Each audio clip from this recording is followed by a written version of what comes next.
Firmina, bonjour. Allô, David. Jackson, bienvenue. Salut, David. Merci d'être là aujourd'hui, les amis, pour cette conversation. On sentait en tant qu'équipe qu'on devait faire quelque chose concernant les événements des derniers jours, la mort de George Floyd. Et ce qu'on avait à cœur, c'est de faire une discussion, pas une discussion avec des experts, une discussion avec des amis. Puis ça donne bien parce qu'on est amis dans la vie. Je crois qu'on s'aime profondément. On est vraiment des gens qui ont un amour authentique l'un pour l'autre. Puis, je crois que c'est un bon setting pour une discussion comme ça. Puis, je crois que ça va être utile aussi pour que peut-être les gens aient des discussions comme ça aussi avec leur famille puis leurs amis. Je veux juste vous présenter rapidement. Firmina, tu es directrice de J'aime Montréal. Oui. Tu es une mère Teresa moderne. Eh boy. Puis, on t'aime comme ça. Jackson, pasteur de la chapelle Huntsic. Yep. Membre d'équipe pastorale ici à la chapelle.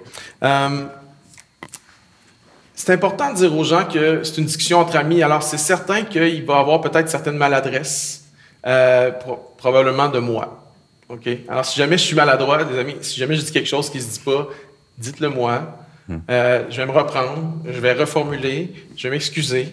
Puis, je ne veux surtout pas heurter ou attrister qui que ce soit.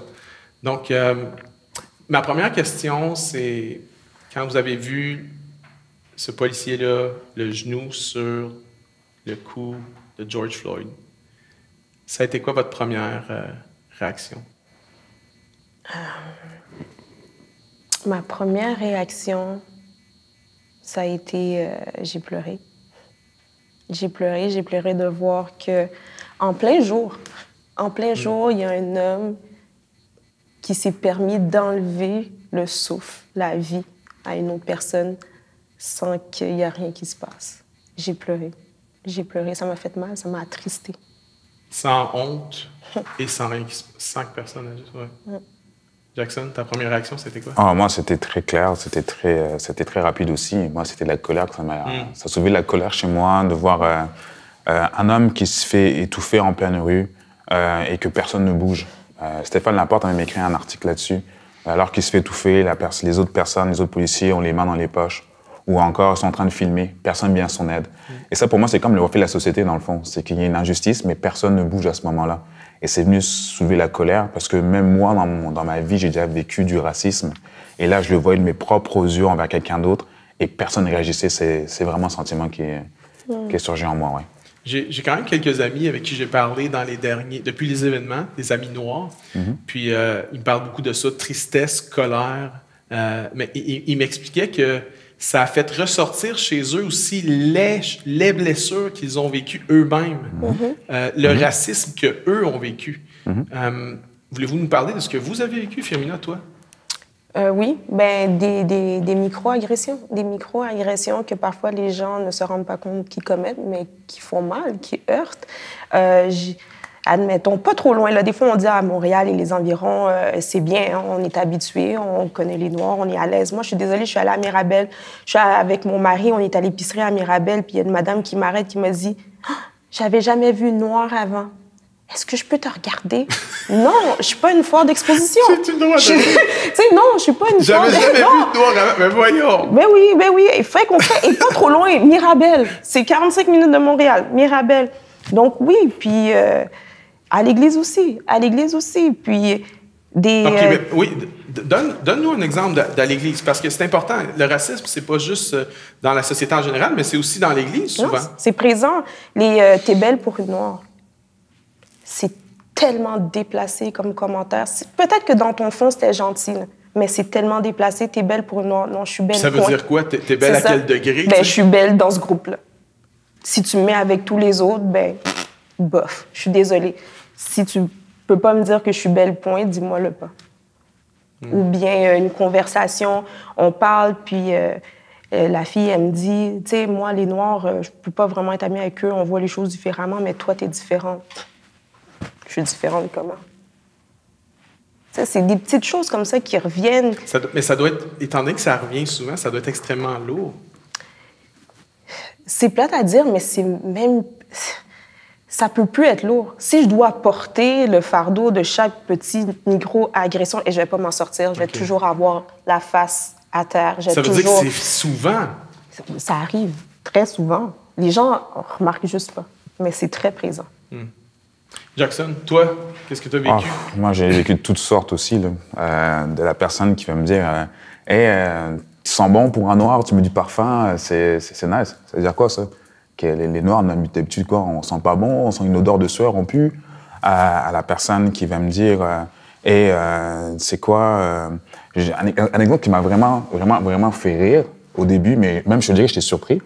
La personne, pour ceux qui ne savent pas, j'ai adopté une petite fille qui a 5 ans aujourd'hui, une belle petite Québécoise aux yeux bleus, qui ressemble vraiment à son père en passant, et qui, à un moment donné, la personne, je lui partage, hey, j'ai adopté ma fille, j'ai tellement hâte. Puis elle me dit, hey, comment tu vas l'appeler? J'ai dit, son prénom, puis mon nom de famille, Ntumba. Bah là, je dis, mais là quoi? Bah, elle ne peut pas s'appeler Ntumba étant donné qu'elle est blanche. Je sais pourquoi. Bah, elle ferait mieux d'avoir le nom de sa mère et non pas ton nom à toi, parce que c'est le jour où elle va demander du travail. Puis j'ai rigolé, mais je dirais un petit peu de manière nerveuse, mais après, je me suis dit, mais attends juste un instant. Toi, là, que tu me parles, c'est quoi le nom de famille que tu as? Puis là, la personne donne son nom de famille. C'est-tu le nom de ta mère ou le nom de ton père? Là, elle me dit, ben, c'est le nom de mon père. OK. Ben, pour quelle raison, moi, je ne pourrais pas donner mon nom à moi, à ma fille? Ça, c'est comme tu dis tantôt, une micro-agression. Et la cerise sur Sunday, on m'appelait Kunta Kinte. Ça, là, pour ceux qui ne savent pas Kunta Kinte, c'est qui? Là? Kunta Kinte, c'est un esclave dans le film Racine. Et évidemment, la personne, quand elle m'a appelé, c'est comme ça, elle me dit « Hey, l'esclave, là, viens-t'en. » Toi, c'est ça que tu as entendu fort, hein, bien clairement. Tu peux pas dire un noir ou peu importe, puis, esclave. Je suis prêt à gager, ben, peut-être que je me trompe, mais que cette personne-là, c'est un Québécois de souche, un peu plus âgé. Ouais. Parce qu'il y a quelque chose dans la mentalité québécoise de narguer avec ces choses-là, mais c'est tellement... Les gens se rendent pas compte comment ça n'a pas sa place. Moi-même, j'en ai déjà fait des jokes... j'ai pas fait des jokes sur les Noirs. J'ai déjà fait des jokes à Jack. J'ai déjà fait des jokes de Noirs à Jackson, parce qu'on est amis, puis on se nargue, puis ça n'a pas sa place. Et une des erreurs que je pense que les gens font, c'est qu'en raison du fait qu'on est amis, on peut se dire ce qu'on veut. Plus. C'est ça. Ben oui, parce que tu vois, juste dans le commentaire que tu as dit, qui était anodin, tu as dit, j'ai pas fait de jokes sur les Noirs, j'ai fait des jokes à black sur les Noirs. Mais il est noir. Mais Jackson est noir. Donc, c'est des jokes sur les Noirs. Oui. Mais c'est ça. Oui. Il faut qu'on prenne conscience. C'est partout, c'est là, c'est dans la société en général, c'est dans l'Église. Puis, c'est aussi systémique. Le mot qu'on emploie, il y a du racisme systémique. Je sais qu'il y a beaucoup de gens qui disent non, il n'y a pas de racisme systémique au Québec. Vous, qu'est-ce que vous répondez à ça? Bien que c'est faux. C'est clairement faux. Je sais que notre premier ministre l'a mentionné dernièrement, mais je pense qu'il doit aller faire une recherche quelconque pour connaître son Québec parce que c'est très présent. OK. Expliquez-nous, parce que je veux comprendre. C'est quoi le racisme systémique? Et si vous pouvez nous l'illustrer avec des exemples, juste pour qu'on comprenne c'est quoi, là. Bien, dans mes mots, là, sans être une professionnelle de la chose, là, c'est une forme de discrimination causée par un ensemble de faits, comme la politique institutionnelle, comment je pourrais dire ça, des décisions, plus des processus décisionnels, des comportements, des attitudes qui vont faire que la façon que tu vas les exercer va discriminer les personnes racisées, les personnes noires. Là, on a plein d'exemples. Tu sais, là, je parlais du premier ministre, je suis vraiment désolée, mais la sous-représentation des personnes racisées dans le gouvernement. Ouais. La sous-représentation des personnes racisées dans le corps de police, la difficulté d'avoir accès à l'emploi, la difficulté d'avoir accès à un logement. On sous-estime ces choses-là? Ben oui, le fait que de 4 à 5 fois, il y a 4 à 5 fois plus de chances qu'une personne noire se fasse arrêter, se fasse juste interpeller par la police. C'est présent. C'est 4 à 5 fois. C'est 400 à 500% plus. De plus. De plus. Donc, c'est pas 2%, c'est pas 20%. Non. Donc, c'est de 4 à 5 fois. 4 à 5 fois plus de chances qu'une personne noire se fasse arrêter ou juste interpeller par la police. Je suis désolée. Donc, c'est présent. On ne peut pas le nier. Dire que ça n'existe pas, c'est se fermer les yeux. Vraiment. Je pense que quand on parle de racisme systémique, faut faut prendre conscience que c'est hérité des vieux systèmes. Le Canada, c'était fondé comme des colonies. Avant d'être le Canada, c'était des colonies.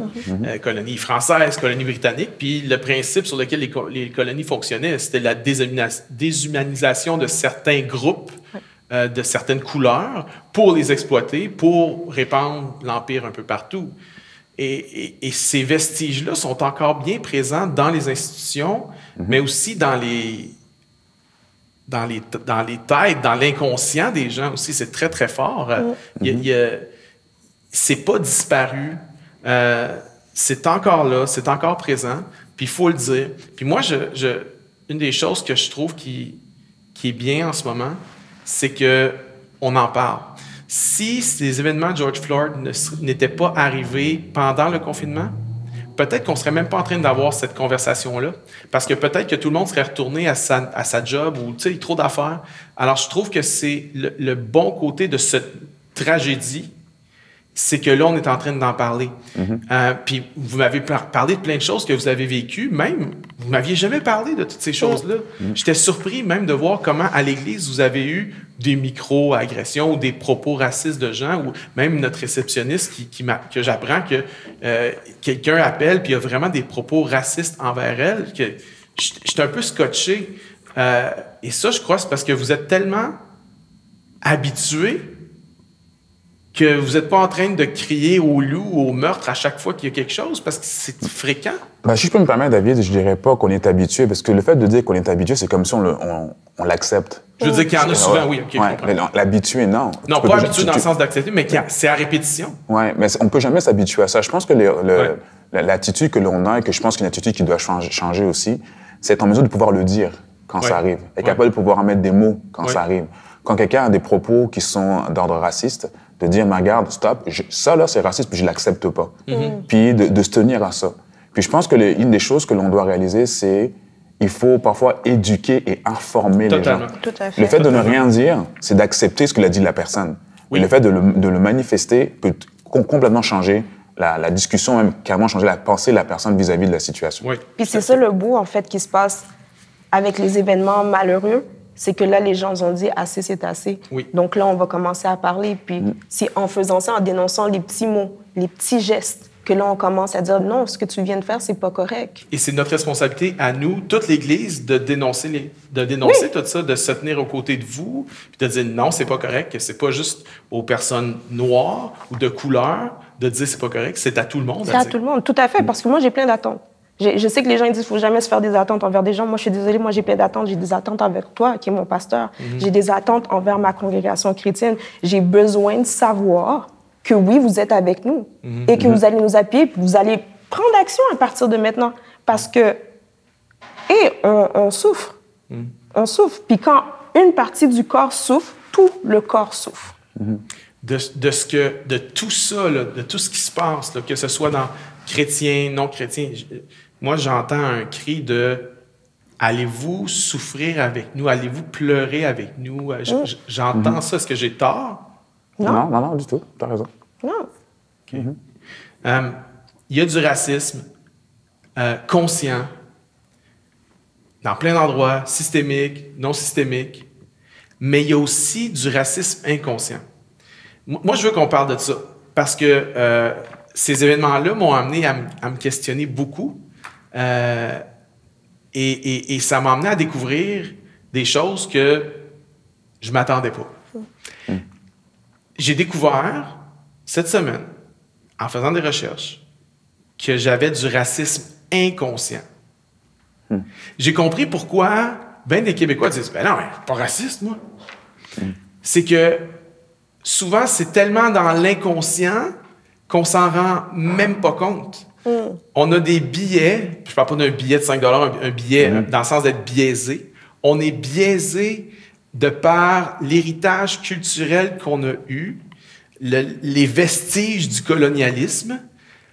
On a été brainwashés sans le vouloir à penser qu'en tant que personne blanche, je suis supérieur à une personne de couleur. Je suis d'accord. Je suis d'accord avec ce que tu dis, mais je suis d'accord avec ce que tu dis, point. Il y a aussi le fait que vous avez été confortable. Vous êtes confortable Oui, aussi quand tu es dans ce confortable, tu ne rôle-là. poses pas de questions. Exactement. Donc, il faut reconnaître ça aussi. Quand on est confortable, on ne change pas. Oui. Non, c'est sûr. Puis l'autre élément aussi, c'est que comment on peut se dire, ben regarde, je suis pas nécessairement raciste. C'est que tout le monde a un ami noir. Oui, c'est ça. Tout le monde J'ai a un ami noir, je suis pas raciste. Exactement, j'ai un ami noir, je suis pas raciste. Je viens d'une église, il y a des noirs. C'est comme donc le je suis pas noir de raciste. service, tu sais. Exactement. Oui, exactement. Et je vous le dis, moi, je veux être l'ami noir de service de personne.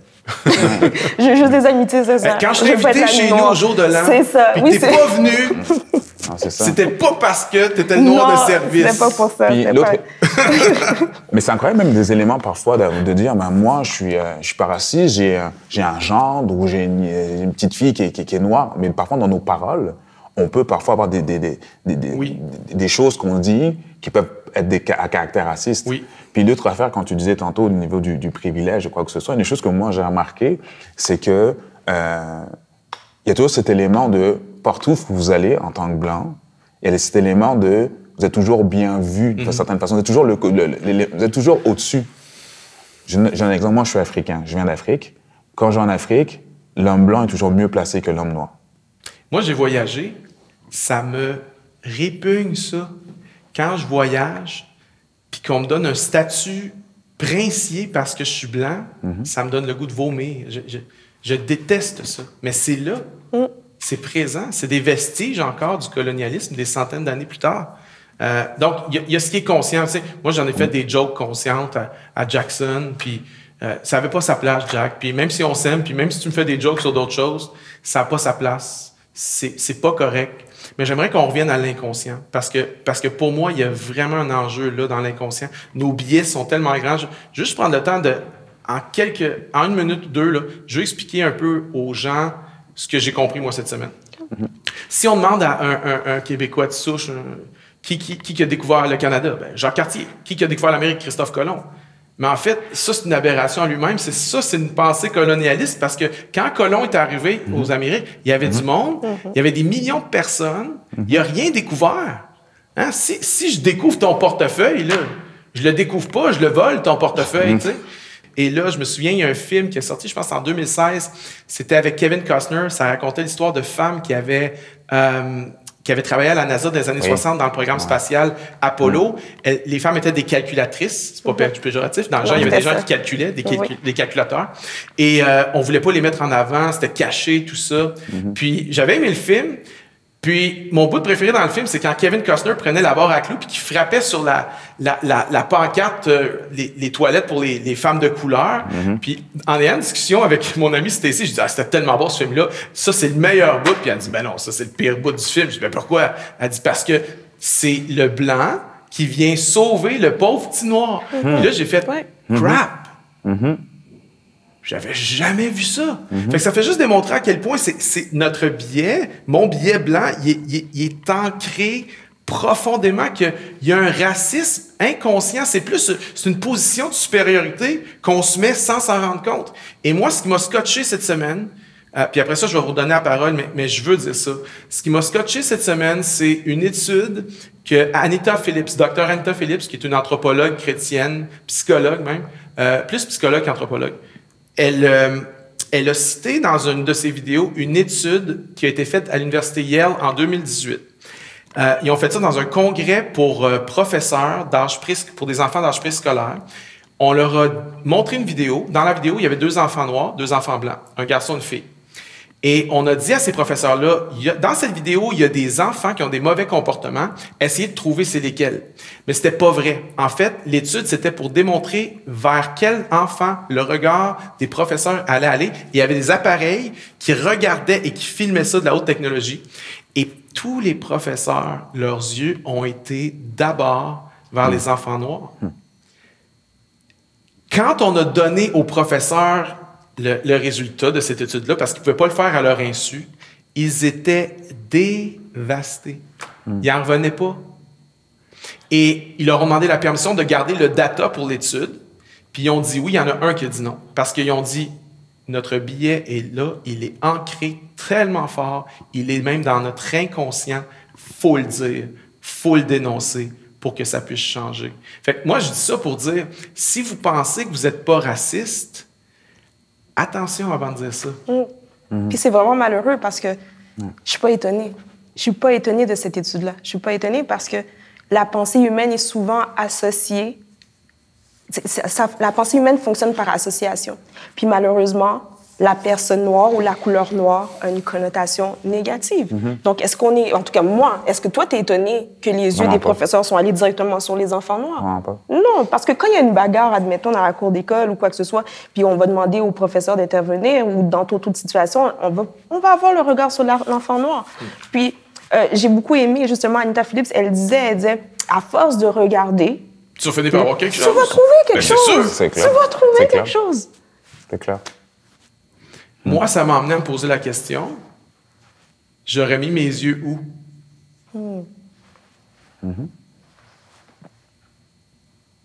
Puis, quand on regarde dans nos cœurs, des fois, on trouve des réponses. Hein? Ben, je l'ai vu, la réponse. Puis, je ne l'ai pas aimé.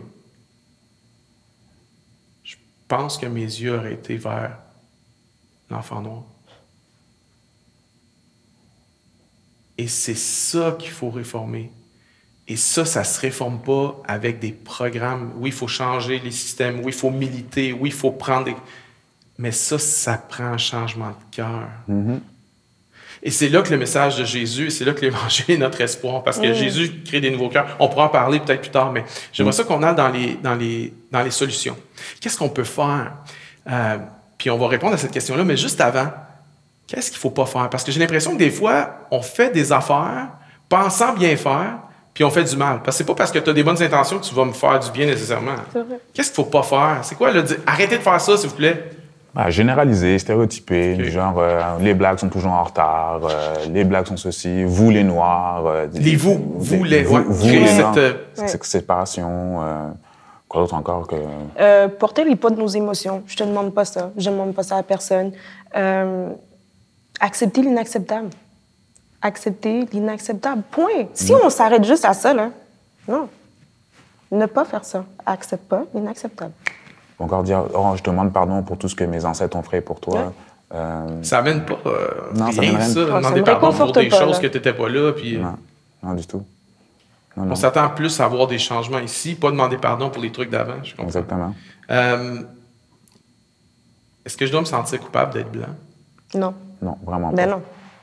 Moi, je veux embrasser ma culture, mes origines, la couleur de ma peau. Je vais jamais te demander de renier la tienne. Non.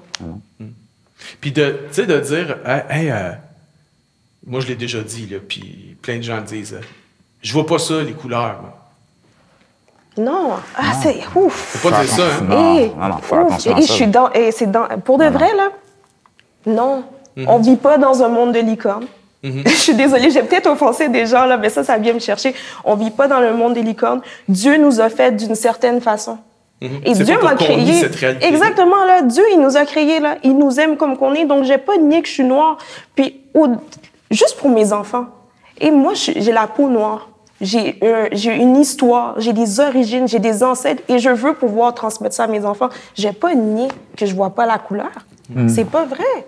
Non, puis je suis d'accord avec toi. Puis l'autre élément que je voudrais rajouter là-dessus, c'est qu'il y a une beauté dans la diversité. Oui. C'est pas parce que le monde est noir ou blanc que ça veut dire qu'il y a quelque chose. Non, la diversité, il y a autant t'as des noirs, t'as des asiatiques, t'as des hispanophones, ça, là, mais c'est beau. Le problème qu'il y a là en ce moment, c'est que l'autre culture fait peur.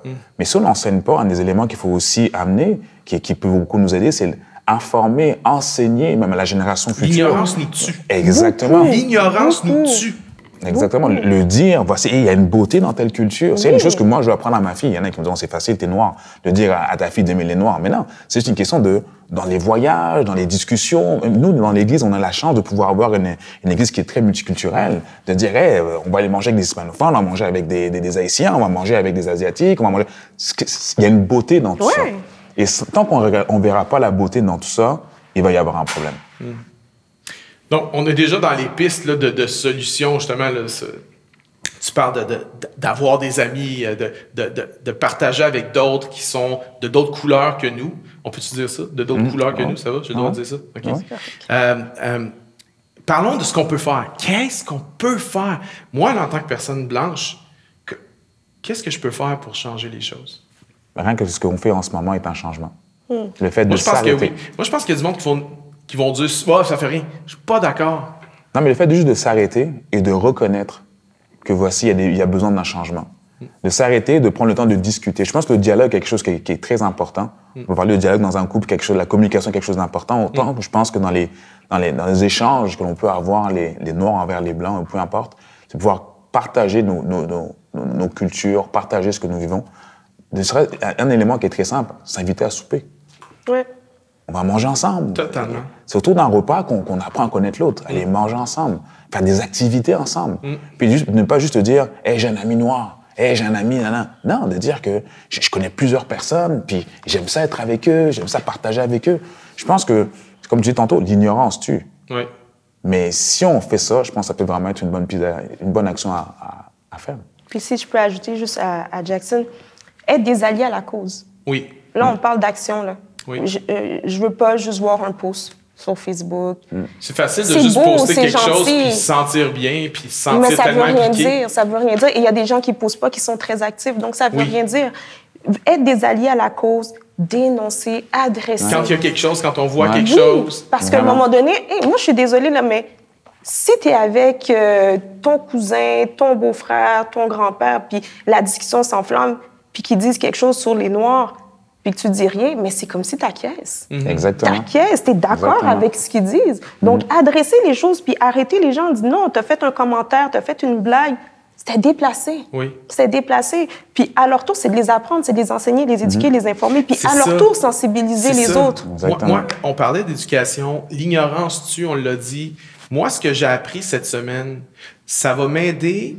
Ça m'aide moi à changer, de raser mes biais conscients, mais c'est que ça me donne vraiment des arguments pour expliquer aux Blancs, comme moi, nos biais. Parce que je pense que d'expliquer puis d'éduquer, c'est vraiment éduquer, c'est pas juste éduquer, c'est pas juste reprendre quelqu'un. Non. Non, non. Hey, là, c'est pas correct qu'on fait pas ça parce que la plupart du temps, les gens, ils se braquent après. Mais non, je suis pas raciste. Je sais pas vrai. C'est que en comprenant l'ampleur de nos biais, en comprenant l'ampleur du traumatisme aussi que le peuple noir a vécu, que c'est pas juste des affaires il y a 400 ans. Les études démontrent que le traumatisme est encore présent, non seulement dans ce que les gens vivent au quotidien, mais des événements du passé qui sont encore dans l'inconscient. Il y a comme un héritage qui est là, il y a une douleur qui est encore là du passé.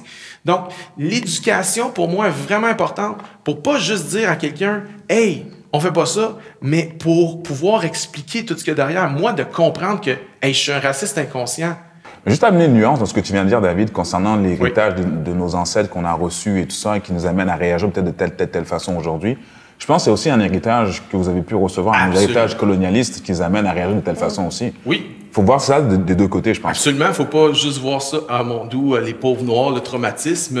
Et non, hey, faut voir nous, qu'est-ce qu'on nous a communiqué culturellement. Là, on l'a, là, je suis d'accord avec toi, c'est vraiment dans les deux sens. Puis ce que je trouve bien, vu qu'on est dans les actions, c'est que ça amène une réflexion.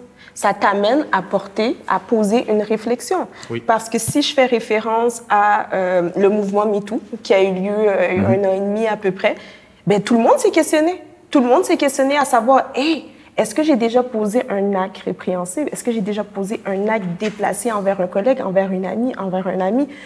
C'est ça qu'on demande. C'est après avoir étudié, recherché toutes ces informations-là, d'avoir une réflexion à l'intérieur de toi et savoir, est-ce que tu as déjà dit quelque chose de déplacé à quelqu'un? Est-ce que tu as déjà posé un geste raciste envers quelqu'un? Puis là, qu'est-ce que tu fais? Tu vas t'excuser.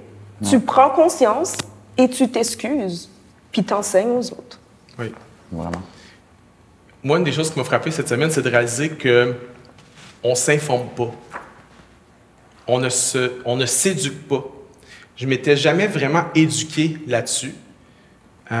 Puis ce qui m'a poussé à m'éduquer, c'est de voir comment ça vous affectait. Comment vous étiez souffrant. Si ça n'avait pas été de vous, malheureusement, je dis pas ça, malheureusement, si ça n'avait pas été de vous, l'incident, le meurtre de George Floyd serait resté peut-être quelque chose de loin. Malheureux, mais loin, c'est aux États-Unis, c'est quelque part.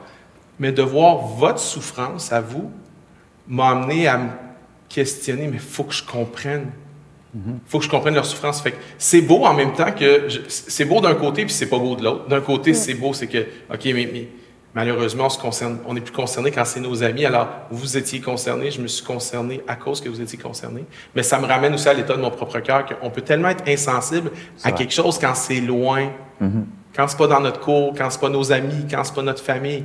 À quel point on peut être dur. Puis Jésus, c'était pas ça.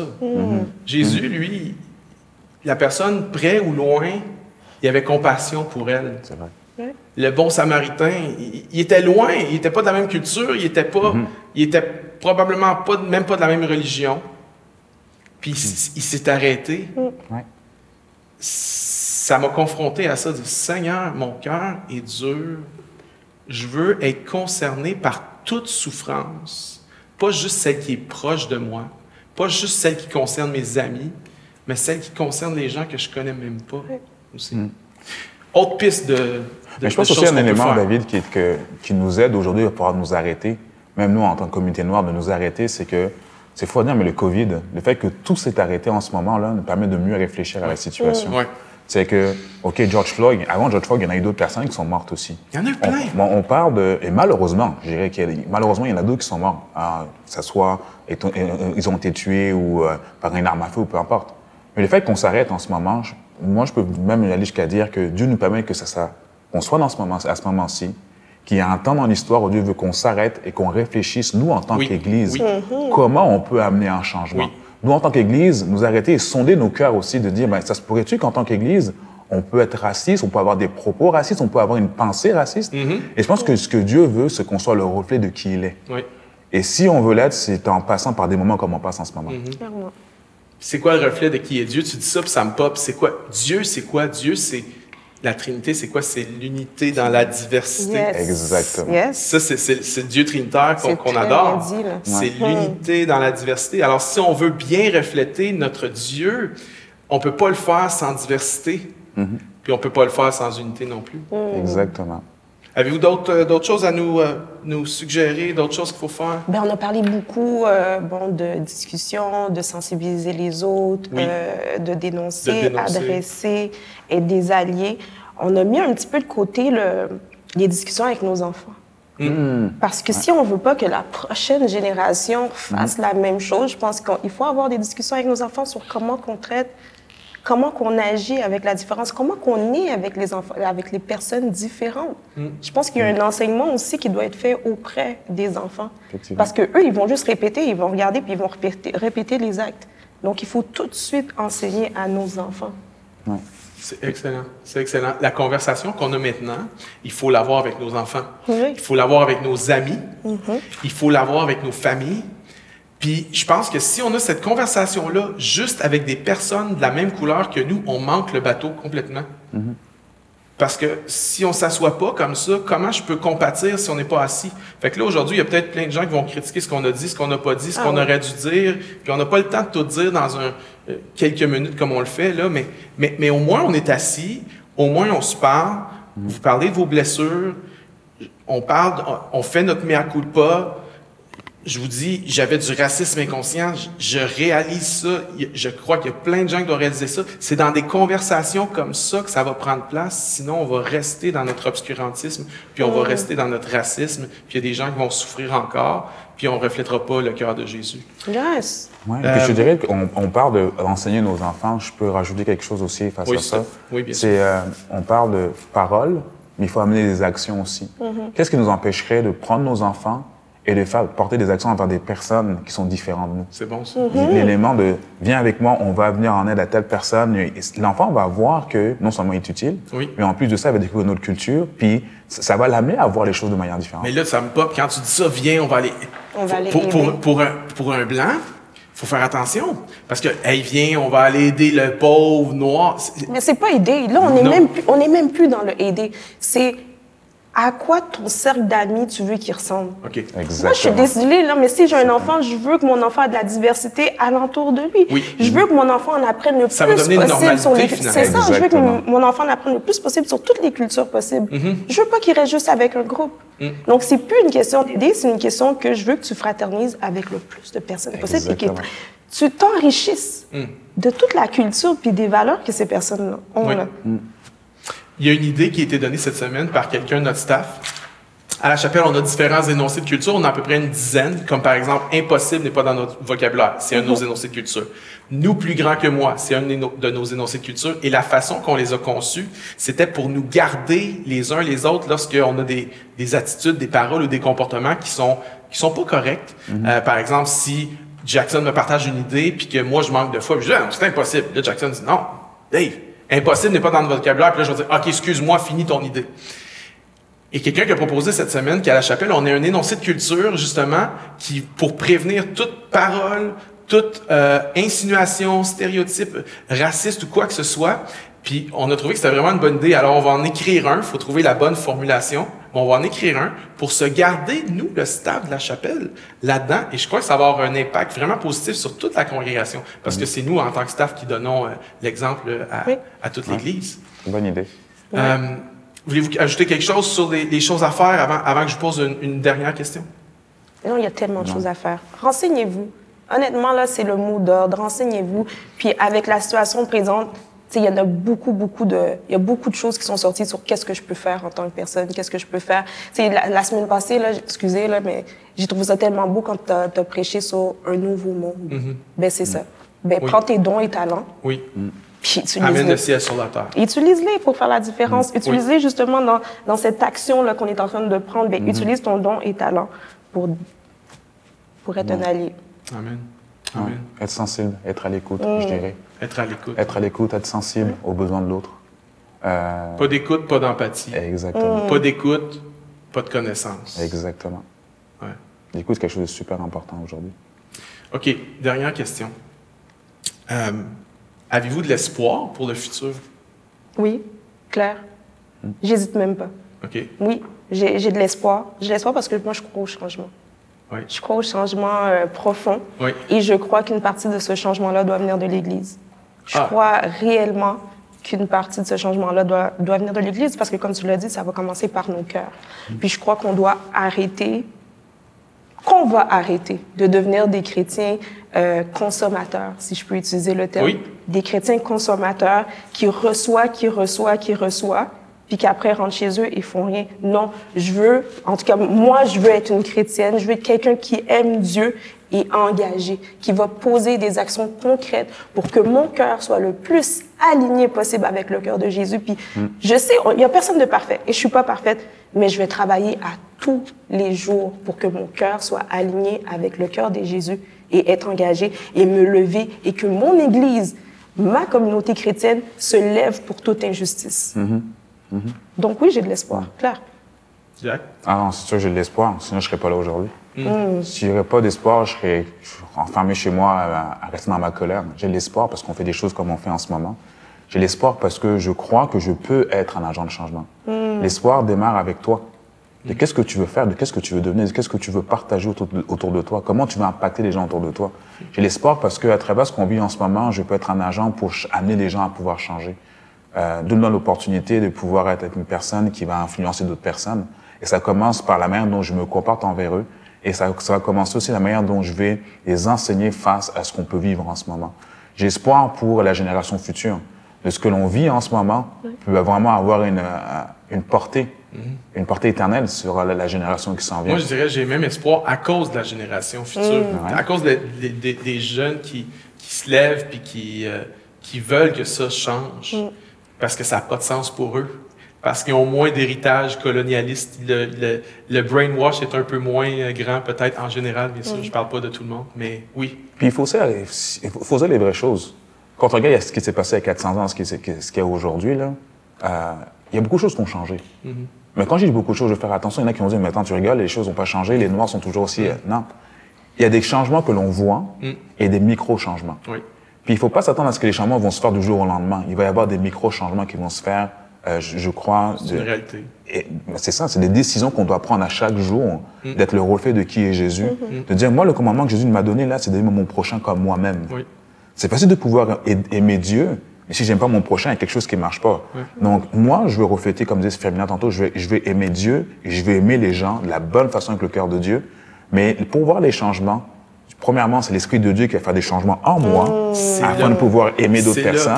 Le système est corrompu parce que les cœurs sont corrompus. C'est pas arrivé comme ça. Exactement. Puis je veux juste être un canal, dans le fond. Parce que si je suis le canal de l'Esprit de Dieu en moi, il va y avoir des changements autour de moi. Tout à fait. Puis c'est des micro-changements qu'il va y avoir, mais je crois que dans les années à venir, dans les générations futures, il peut y avoir des énormes changements par rapport à ce qui se passe en ce moment. Puis moi, je dirais ceci, j'ajouterais à ce que tu as dit. Pour les personnes comme moi qui ne sommes pas victimes de racisme, ne prenons pas l'argument du changement incrémentiel comme une excuse. Parce que quand tu n'es pas victime de quelque chose, c'est super facile de plaider, ça va changer tranquillement.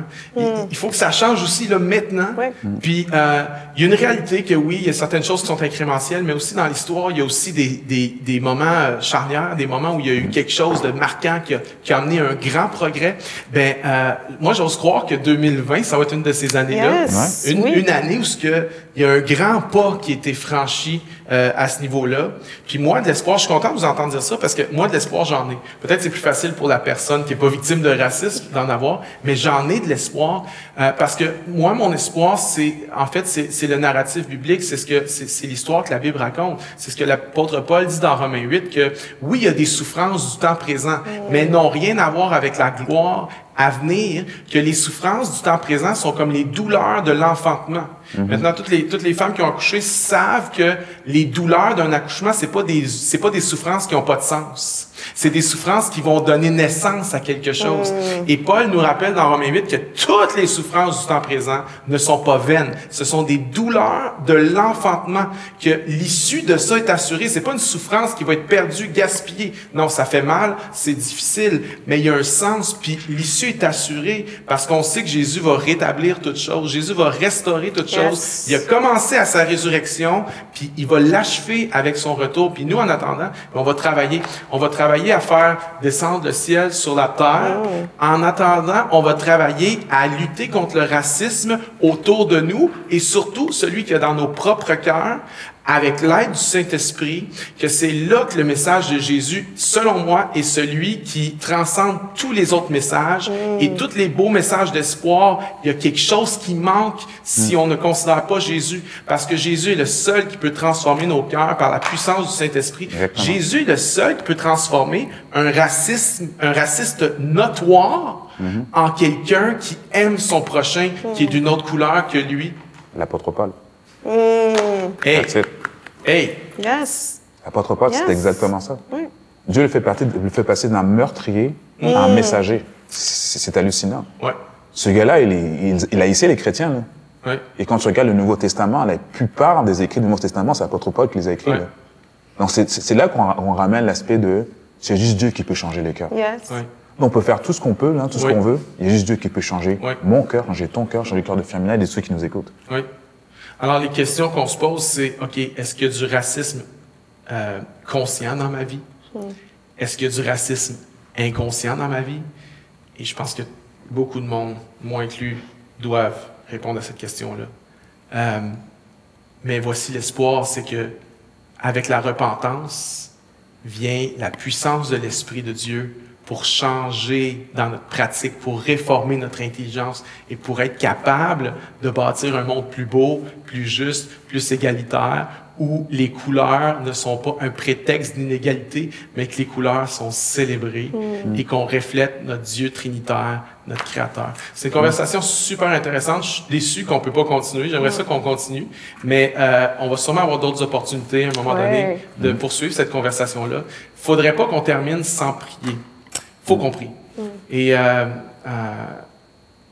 laissez-moi juste prier pour vous. Penchons la tête ensemble. Ah Seigneur, je veux te remercier pour cette conversation. Parce que cette conversation va porter un grand fruit dans nos cœurs, dans notre Église, et je crois même dans des églises, parce qu'il y a des gens de toute Église qui nous écoutent, plein d'églises en ce moment, mais aussi même en dehors de l'Église. Il y a des gens qui peut-être ne sont pas des disciples de Jésus qui nous écoutent en ce moment et qui entendent ce message, que oui, il y a de l'espoir, que oui, on peut changer. Seigneur, je te prie pour tous mes amis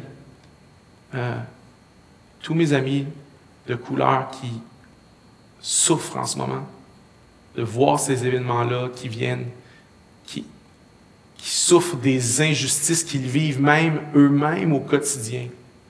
Père, je te prie pour ton Église, que nous soyons vraiment à l'écoute, que nous soyons compatissants comme toi tu l'étais, et qu'on puisse se lever pour la justice, se lever pour agir, se lever pour changer les choses. C'est dans le nom de Jésus qu'on a prié. Amen. Amen. Amen. Les amis, merci d'avoir été là, Jackson. Merci, mon ami. Firmina, merci. Merci beaucoup. À la maison, c'est le genre de conversation que vous devez avoir avec vos amis, avec votre famille, avec vos voisins. Allez-y, faites-le. Ça va porter du beau fruit.